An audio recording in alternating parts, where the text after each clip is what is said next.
Hello and welcome, drumroll please, to our final episode in 2025.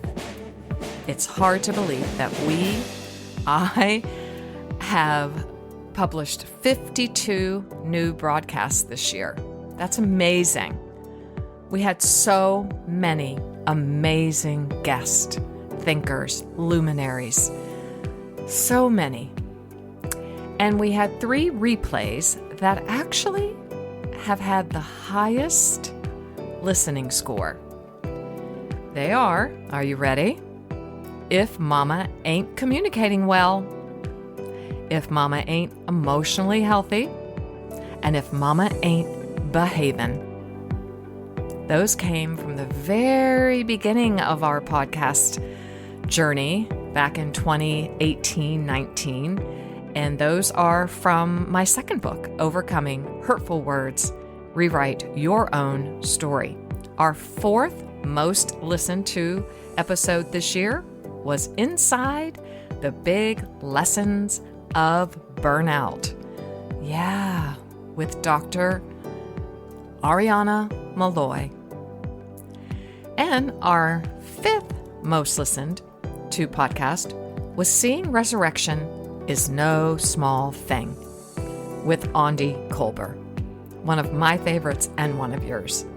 I thought it would be fun to revisit some clips from some of our shows in 2025, to just revisit highlights and thoughts and really moving portions of our conversations in 2025. But I want to begin with a treasured book that I keep very close by in my life. And it's by Karen Casey, Let Go Now. Embrace Detachment as a Path to Freedom. Now, you might think, Janelle, one of our tenets here is attachment theory. We're all about developing secure attachment. You preach on it, teach on it. But as I learned in my many years sitting with lovely people, attachment is essential. But as essential as it is to earn our secure attachment, part of that journey is learning healthy detachment. She writes this in the very beginning. How do we embrace detachment? Why should we even want to? Those are questions that prompted my desire to write this book, she says. Detachment, according to the dictionary, means separation. Embrace means to come together. How can we do both in the same moment? Great question. So she writes, to begin with, I think, we have to cultivate our willingness to let go. That is, to detach from the trials and tribulations of our contemporaries if we want to find the quiet peace we long for, a peace that will allow us to truly love, to truly embrace, and to appreciate those who journey with us. In this process, we also give those companions the freedom to grow and to find their own way. Thus, their own eventual peace, too. I don't think we can come together as loving equals without embracing the willingness to detach. She continues, we live very codependent lives, from my perspective. This is her sharing her opinion, as we do as authors. By this, I mean that too many of us let even the whims of others in our families, our communities, our workplaces, even in other parts of the world, define us, determine how we feel, and then decide what we will do next in many instances. Learning to detach allows us to live the life we were meant to live. I repeat, learning to detach allows us to live the life we were meant to live. By allowing other people's behavior, good, bad, or disinterested, control us, we miss many opportunities for movement and expression in new directions. The converse is also true. If we attempt to control the other persons on our path, wherever they may reside, keeping them attached to us through any means, and most of us are very practiced at this, we immobilize them, thus preventing the growth they deserve and have been prepared for already. Detachment isn't easy. If it were, there would be no need for a book offering to help you develop the skills to do it. And trust me, Heartlifter, Karen Casey's book is one of the very few I've ever found that really talks so succinctly and efficiently about healthy detachment. She continues, and it may not have appeared on your radar screen as something you wanted to cultivate prior to picking up this book. As we already noted, we are accustomed to being enmeshed with others, letting our lives be constantly influenced by their behavior. I'm not suggesting this influence is always bad. There are good influences too, probably every day. We can and do observe healthy, detached behavior in some of our friends, and perhaps they showed up on our path to serve as our teachers. It's not always easy to discern good from the bad. However, it is the intent of Karen's book, Let Go Now, to illustrate those behaviors we want to mimic and those we don't. She offers this beautiful prayer. Wherever we are, God is present. Whoever comes our way is part of our learning curve. We have the power to change how we think. Appreciating the journey of everyone else is what gives my own journey purpose. Peaceful feelings follow peaceful actions. The chaos of others need not attract us. No argument demands our participation. Acting rather than reacting is blissful. To witness another's journey is all we are ever called to do. Our teachers are everywhere. Silence may be the best response we can make in myriad situations. There are two kinds of business: your business and none of your business. Taking no hostages is the surest way to peace. I want to share a little story. I think it's highly relevant as we close out 2025. It's certainly a very strong word picture in my life, and I always feel like perhaps it will be in yours as well. So my husband and I went to a local Christmas Eve service. We're currently not in any one church, but we live near many. And so on Christmas Eve, it is our custom, it always has been, to go to a Christmas Eve service. And I've done that since I was a wee little child. And so we attended one. It's a big church, so I do know a lot of people in it, but it's so big. People are coming and going and coming and going. And we just came in and said hello to a few friends and then went and sat near the back because we were having guests a little bit later. None of our family came home this Christmas, so we like to host people who are so lovely and hospitable to us during the year and let us come in and be part of their family. And so we were going to have to skip out a little early in order to have dinner ready and be ready as host. And so we sat down near the back. It's very dark in the church because they have, pregame show going, as I call videos and things like that. And as I sat down, I just was about a seat or two over from a woman, an older woman, perhaps not as old as I am, but older, maybe a mother of someone there or mother-in-law, I'm not sure. And within a few minutes of the service, I heard her just begin to weep loudly. And every little nerve cell in my body came to attention. Every empath inside of me was like, okay, this woman needs help. Alert, alert, alert. And I had been cooking and cleaning and doing all the things and was already tired. I'm already tired because I am in such a time of restoring my body. And I said inside of my mind, because of the work that I've been doing, is this mine to hold? Is this mine to hold? Do I or don't I? And there were a lot of thoughts. I'm summarizing. My head is a very busy place. But I noticed, because that is what we're learning to do in our lives, to be emotionally healthy and mature spiritually, is to be aware, to recognize everybody's business is not my business. What is mine to do? What is mine to hold?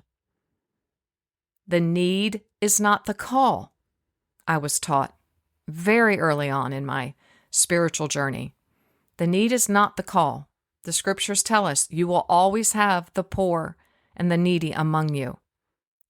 What is mine to hold? And so I had a bit of a war going on in my mind, which was definitely distracting me from being present with my husband in the sermon and in the worship, because all I could do is hear her weeping in my left ear. And so I began to reach my arm over to place it on her back. And as it got close, I did say, I hope you know how much God loves you. But I didn't touch her. I brought my hand back and put it in my lap. Now you're saying, what's the big deal? Do you know, why is that a big deal? Why are you talking about that right now? And why are you talking about that in light of the end of the year and healthy detachment? Because as Karen just wrote in her prayer, our teachers are everywhere. Silence may be the best response we can make in myriad situations. There are two kinds of business, your business and none of your business. Taking no hostages is the surest way to peace. I felt that was a tremendous moment of growth in my life. Truly, over the last 5 months since my heart going into this atrial fibrillation flutter situation, I have been examining what is mine to hold. I always told my clients, I'm all in with you. My heart is your vault. But then my heart decided to rebel, and my heart decided to use its voice, and it stood up one late July morning and said, Janelle, I can't do this anymore. It's just all too much. It's too much. Something has to give. And I listened and am listening to my own heart. Do I treasure and value all of the stories that have been spoken to me? I always will. But there was obviously something I needed to learn to do so that I would not completely absorb all of these stories and take them on as my own. Because you see, sometimes we have to embrace detachment and we have to examine timing, right? Things in our life come and they go, just like the waves in the ocean. They come and they go. We live in seasons. Ecclesiastes 3 gives us that in fullness. There's a time for this, a time for that, a time for this, a time for that. And it goes on and on. You can read that in Ecclesiastes 3. And everything is beautiful in its time. But then there's a time to let go. Here we are at the threshold of a new year. It's, as my older daughter explained in a beautiful post that she wrote on her Substack, Dandelion Seeds. We're in the betwixt time. We're in those few days that are left in one year and in the days that are coming in a new year. It's a holy time. It's an opportune time. It is a time when we typically reflect. We look back and we look forward. There's no pressure here. Sometimes in life, I might not do this till mid-January or early February, or I might not do it at all, depending on the year. This year, because I am already in a very introspective season where God is really inviting me to examine my life and look forward into what's coming in my future, what's my third act, I am looking back and looking forward at the same time. But as we come to this beautiful moment when the clock strikes midnight and we move into January 1st, my husband's birthday, I love it. What is it that you need to let go of? Where do you need to exercise healthy detachment? Let me read meditation number 1. From Karen's book, Let Go Now. Detachment is simply watching the events that are unfolding around you, getting involved only when your journey is part of the experience. Not reacting to the people or the situations that so easily attract our attention is not an easy skill to develop. And a skill it is. We must practice driving and chipping and putting a golf ball in order to be good golfers. We have to hit thousands of tennis balls against a backdrop to play tennis competitively. And we have to sit for long, long hours at the piano keys in order to become proficient pianists. We would not expect to be very good at any one of those activities without practice, lots of it. But we seldom grasp until after many failures, sometimes years of failures, I'm raising my hand, that we have to practice and rehearse again and again, lean in here, the art of not reacting, of detaching from the actions of those around us. Oh. How often we hear, or worse yet, say, "He made me do it. She made me do it. It's her fault. It's his fault. It's their fault." Wrong. No one can make us do anything. Whew, that's a big one. Only we, that's you and me, have the power to do or not do whatever we do. Only we, you and me, have the power to do or not do whatever we do. That's the good news, in fact. We are in charge of ourselves. No one else is. The freedom that accompanies this realization will lift our spirits throughout the day. She writes, "Getting involved in the actions of others isn't in my best interest most of the time. I will walk away when I need to today." Was that easy for me on Christmas Eve? Oh my goodness. In fact, that was the culmination of the last 5 months of a deep dive, if not years, but particularly these last 5 months of just nosediving deeply into what is mine to hold. And today we're adding what is mine to let go. What is it? Some things are not easy to name, but I have 52 episodes just this year that can help you name perhaps what it is that you need to let go of. For me, I'm letting go fawning, Fawning. I will be giving you so much more information on fawning, but it's one of our survival mechanisms: fight, flight, freeze, and fawning.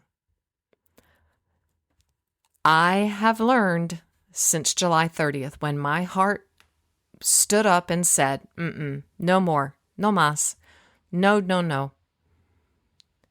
And through my earnestness and my prayers and my seeking of God, he brought to me Dr. Ingrid Clayton's book. That's what he'll do. He will bring you your teacher when you are ready. I have underlined almost every sentence in her book. I'm hoping to one day be able to have her here for us. But in the meantime, I'm letting go of fawning, and I'm learning what is mine to hold. Karen writes, detachment promises quiet contentment. Choosing contentment over agitation seems like a simple choice, but apparently it isn't for many of us. All we have to do is take a brief inventory of the many encounters that we had yesterday or today. How many of them were peaceful? Did we take the high road very often? Were a few of those encounters riddled with words or actions that embarrass us in retrospect? Were there some we regret yet today?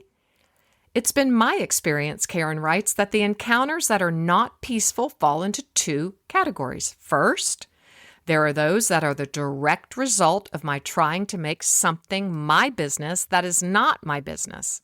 In other words, of trying to control that which is not mine to control. The other category can best be described as letting someone else's behavior determine how I feel about myself. Man, this becomes a cesspool, and I have wallowed in it far too many times, she writes. Fortunately, I'm learning to make better choices. Now I can walk away most of the time when I need to. How about you? She writes, the first few times we make the choice to be peaceful rather than right, it feels like denial. But with practice, it will become the preferred choice. Give it a try today. Okay, one more. Meditation 12, page 21 on Let Go Now. Detachment is an acquired habit. Obsession with the actions of others, wishing he or she would change, wanting more attention or perhaps less, wishing our significant others would let us decide their fate, is so exhausting. When we are caught up in this cycle of obsession, we are seldom even aware of how we are letting our own lives slip away. But slip away, they will. Learning how to let go of others and their lives takes willingness, a tremendous commitment to staying the course, and constant practice.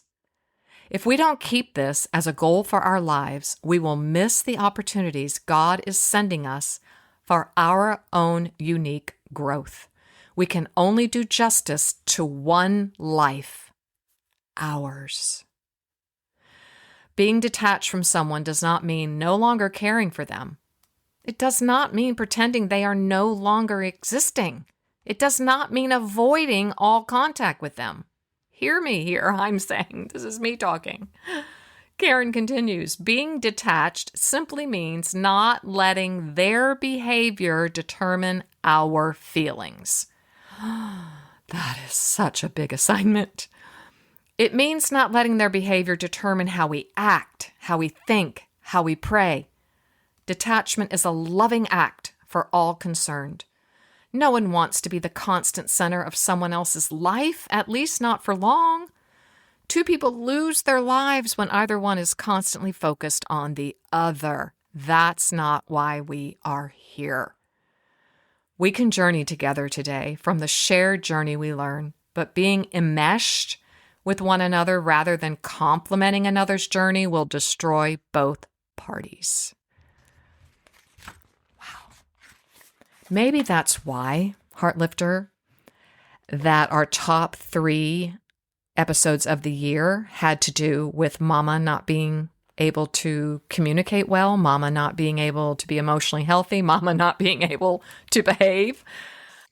And then seeing resurrection as no small thing with Andy Kolber, and Body First, a revolutionary approach to trauma recovery with the dear Britt Piper. So I just wanted to revisit a few thoughts from these episodes to help us really enter and cross over the threshold into 2026 with a truer sense of clarity and understanding. So first we'll visit Andy Kolber, author of Strong Like Water, Try Softer. And in this particular conversation with Andy, we're talking about her book, Stronger Than Water. And we are revisiting an understanding of the window of tolerance. And then I ask her about a quote that she uses from the Scarlet Letter, where Nathaniel Hawthorne describes Hester Prynne and the fact that she had no idea the weight she was carrying until she felt the freedom.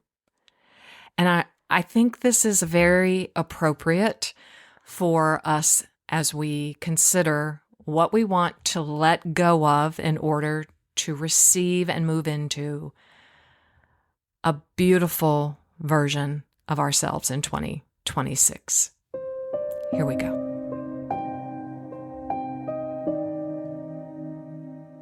But you talk about the window of tolerance like nobody else. Mm-hmm. And you start chapter 4 in Try Softer, page 73, with a quote by one of my favorite literary pieces. And I have taught it extensively to high school students when I taught writing and literature.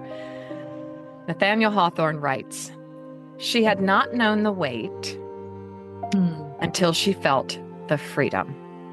And we're talking about the good old Scarlet Letter. Mm-hmm. And she had not known the weight until she felt the freedom, I think defines my life and so many of our lives when we have experienced childhood trauma, which you did. And you're very open about it and talk about it.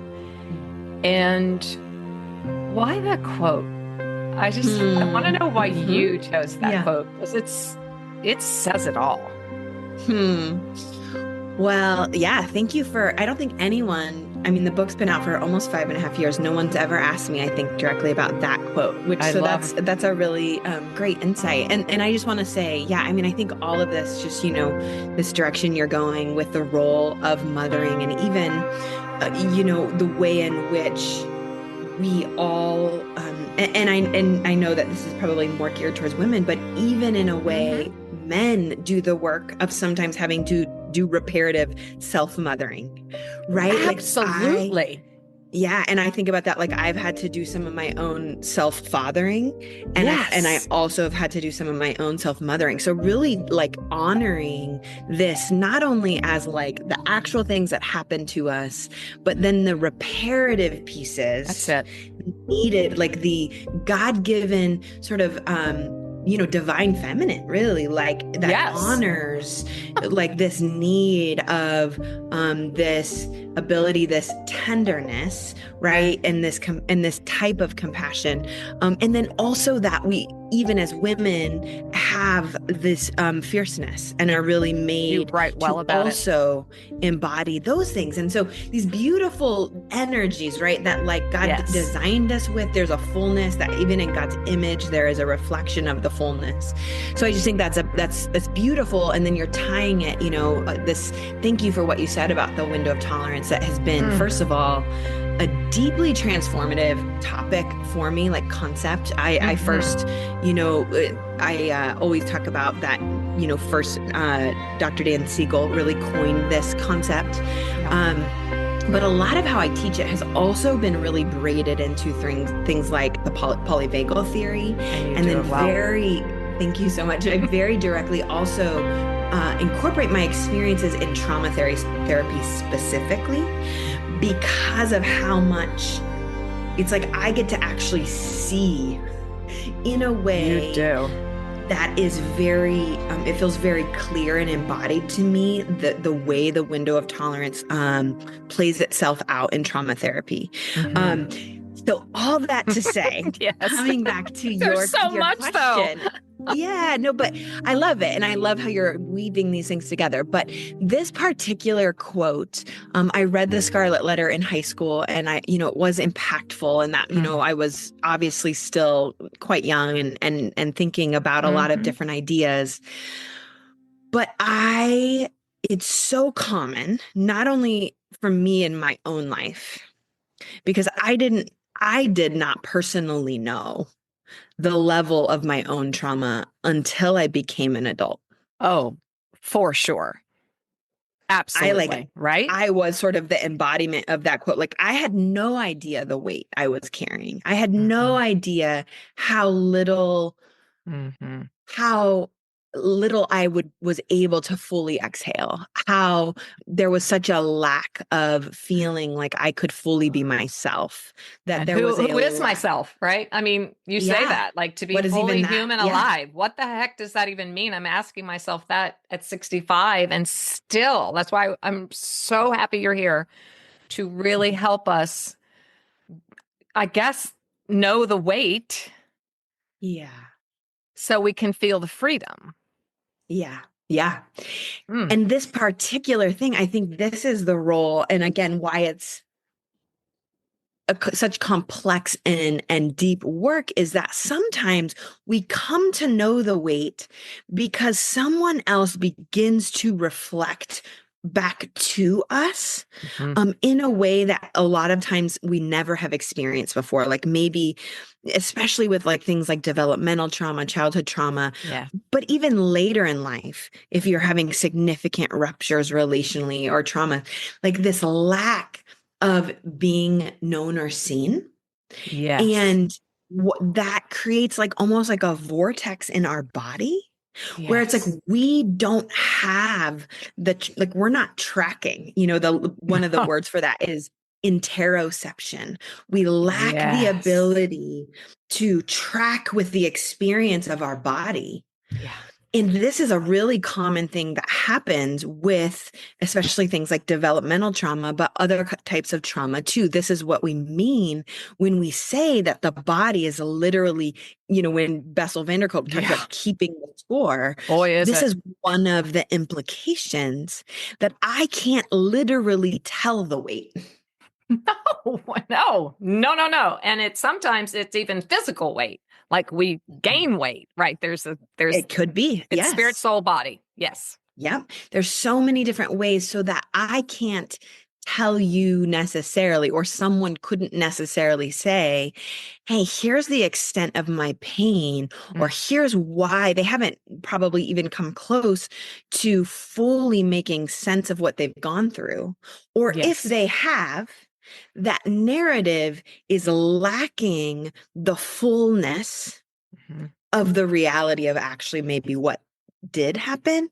Because in service of survival, we often cut ourselves off. We cannot help but our body instantaneously and unconsciously moves towards more of a place of disconnection in order to keep going, to function. Right. Or numb the heck out of it. Right. Exactly. Yeah. But we don't even know why we're numbing, for me anyway, Sure. And and so when we begin, and this is where this quote, captures it in some ways more quickly than a lot of people experience it. Yeah. Because sometimes it's not just like weight, then freedom. Sometimes it's like weight. Sorry. I'm so sorry. Rarely is it, right? I mean, I'm sure you there are, God moments. God is God. God is real. We are in Holy Week. Resurrection is coming. There are times where, fully in the scripture, he touches someone or the woman touches his garment and, voila. But there were 12 years up to that moment. So I think it's very rare when it is miraculous, but we certainly believe in the miraculous. Sure. Well, and Sarah Bessey uses the term, it's been a while, but she says process miracle. I love that.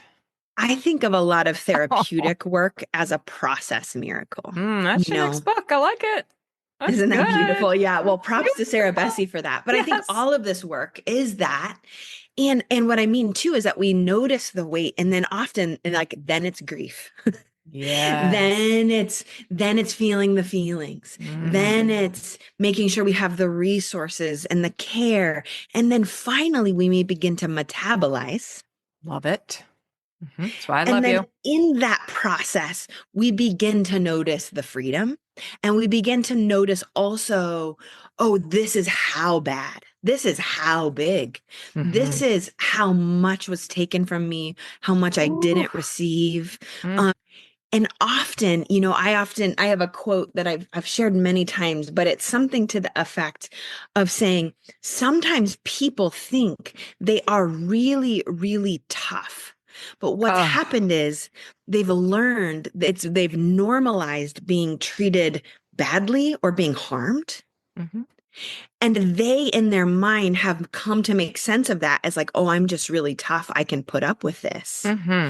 When really what it is baby. We've come to expect that that's the only thing I deserve. And Andi, this is what it means to be tough. Andi speaks about the flow of strength in her book, Strong Like Water. I highly recommend it as a resource for you to, perhaps like me, we are tough. We have grit, as we say, as girls raised in the South, grit. We have grit. And yet it is often misidentified. She talks about situational strength, transitional strength, and integrated strength. She writes, in other words, what if our innate ability to survive distressing, overwhelming, or traumatic experience is strength, but so are tenderness, compassion, feeling our feelings, and learning to rest? What if it's not a question of either or, but instead both and? This, she writes, my dear reader, is what brought me to conceptualize the flow of strength. The flow of strength idea is meant to help us visualize that, like water, our response to challenging circumstances is meant to be fluid. The more supported and safe we feel, the more we heal and grow, and the more flexible we will become. Like a skilled sailor, we learn to adjust to changing seas. At various times and in particular situations, different types of strength will be needed. This is completely normal. To really enhance my conversation with Andi, we brought to the table Britt Piper, a somatic practitioner, and in her book, Body First, A Revolutionary Approach to Trauma Recovery, Britt helps us to really understand, through her own story of healing, the power of polyvagal theory and how that brought new discoveries on how the body keeps the score. Britt's capacity to really explain this in a most understandable way is what I wanted to bring to the table again as we close out 2025, just so you, Heartlifter, can be schooled, educated, and learned on how vital it is to live our lives with a flexible nervous system. We might call that psychological flexibility. And her teaching just really helps us to grab hold of this. Here we go with Britt. the body is a part of a larger puzzle, right? But this puzzle piece of the body, just in and of itself and on its own, is also not effective. And so I like to also think of it like a pie. Everyone has their own pie when it comes to healing, and all of our pies are made of different slices, which are really the modalities, the frameworks that help our unique brain body heal. And so conventional therapy was helpful for a time, but I felt that there was something missing. And so that's where the somatic work came in. I continued to meet with my therapist, but I did tell her about what was going on. And she actually referred me to a therapist who was trained in polyvagal theory. So my work actually started in the polyvagal space. So did some trainings at the Polyvagal Institute. And polyvagal theory is essentially just the upgraded science of the nervous system. Okay. It's a theory in science that was developed by Dr. Stephen Porges in the 90s. And then he teamed up with a therapist, Deb Dana, and Deb took all of his science and his big words, and she translated it into a therapeutic framework. She's so beautiful, and she gave us glimmers. I love her so much. I love the glimmers. Yeah, I love Deb. So, but they created the Polyvagal Institute together, which is where they train practitioners and therapists in this framework. So, anyways, I started working with a therapist who had been trained in the polyvagal work. What is the polyvagal? Just because someone's right now going, I'm probably stopping and looking it up because I have a very astute audience that loves to learn. Yeah. Yes. So the polyvagal theory, which is the upgraded science of the nervous system, Porges discovered, we could say, maybe 3 founding principles. So the first is that, first of all, we don't just have, the old understanding was that we had 2 states of the nervous system, sympathetic and parasympathetic. And we used to think of it like a seesaw or a teeter-totter. So parasympathetic is rest and digest. And then we thought sympathetic is fight, flight, freeze. What we now have discovered is that there is this nerve in our body. It's a cranial nerve known as the vagus nerve. It's the longest nerve. And vagus means wanderer. So it's called the wandering nerve because it touches every organ and connects to our brain. Fascinating, right? VAGUS. Mm-hmm. Yes. Yep. And so the vagus nerve, though, is often considered the information superhighway of the brain and body. So it sends messages bidirectionally from the body to the brain and from the brain down to the body. And by the way, what we know now from the science is that 80% of those messages go from body to brain and only 20% go from brain to body. That's worth taking a pause and chewing on that, because our gut has 500 billion neurons? Yes. And our brain has 100 billion as of last count. Yes. Yeah. That was mind-blowing to me. Yep. Yeah, so the nervous system, but the nervous system communicates through this vagus nerve. A lot of the messages are sent there. And what Porges discovered is that the vagus nerve has multiple branches. And 2 of the branches, you think of them as pathways, right? Little detours or side roads. One of them is the vagal pathway. The ventral pathway. And then the other one is called the dorsal pathway.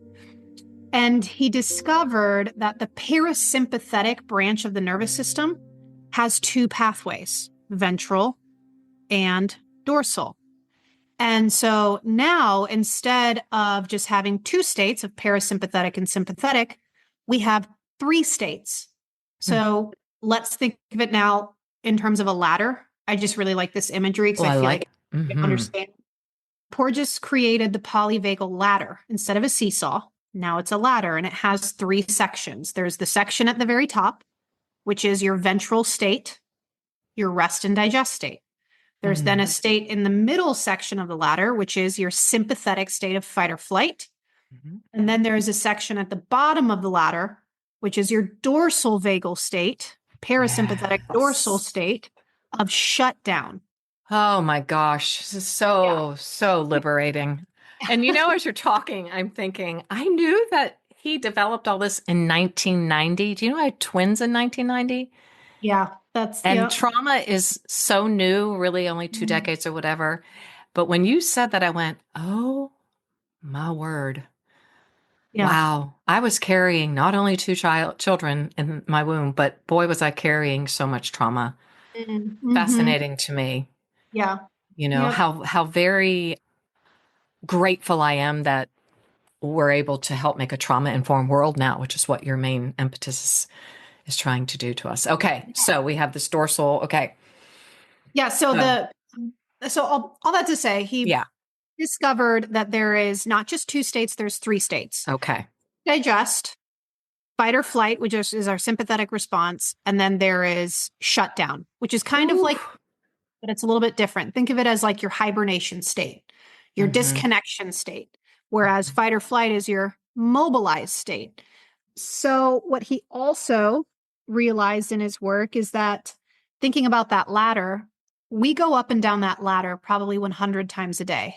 A lot of people Wow. assume, yeah, that regulation means staying at the top. Yeah. And regulation is actually our natural, biorhythm is to go just like the window of tolerance. We go up and down Yeah. in our nervous system between activation and deactivation, activation, deactivation, as we face challenges and stress all throughout the day. Right. And so for so many people, this is mind blowing because they're like, wait, there are moments when I'm in fight or flight. There are moments when I'm in shutdown. Yeah, multiple times a day, dozens of times a day. And that's actually normal. So a regulated nervous system is one that we call flexible. It moves fluidly up and down that ladder without getting stuck. A dysregulated nervous system is one that is rigid, one that is stuck down in those states of survival, of fight or flight or shutdown. So that's probably the biggest takeaway from the polyvagal. So good. Yeah. Because you say very clearly, it's not about taking the threats away. They won't go away. Yeah. It's learning to live with them better. Is that how you clarify that? Exactly. Yeah. It's how can we, and a lot of people assume that the somatic, in somatics, we talk a lot about this felt sense of safety, right? Feeling safe for the first time. Oh my gosh. Right? Which is that ventral state of rest and digest is considered your state of safety and connection.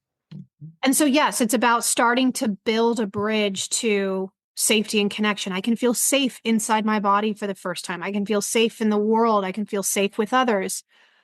But it's also creating a greater ability to be with moments where we don't feel safe, create a greater capacity.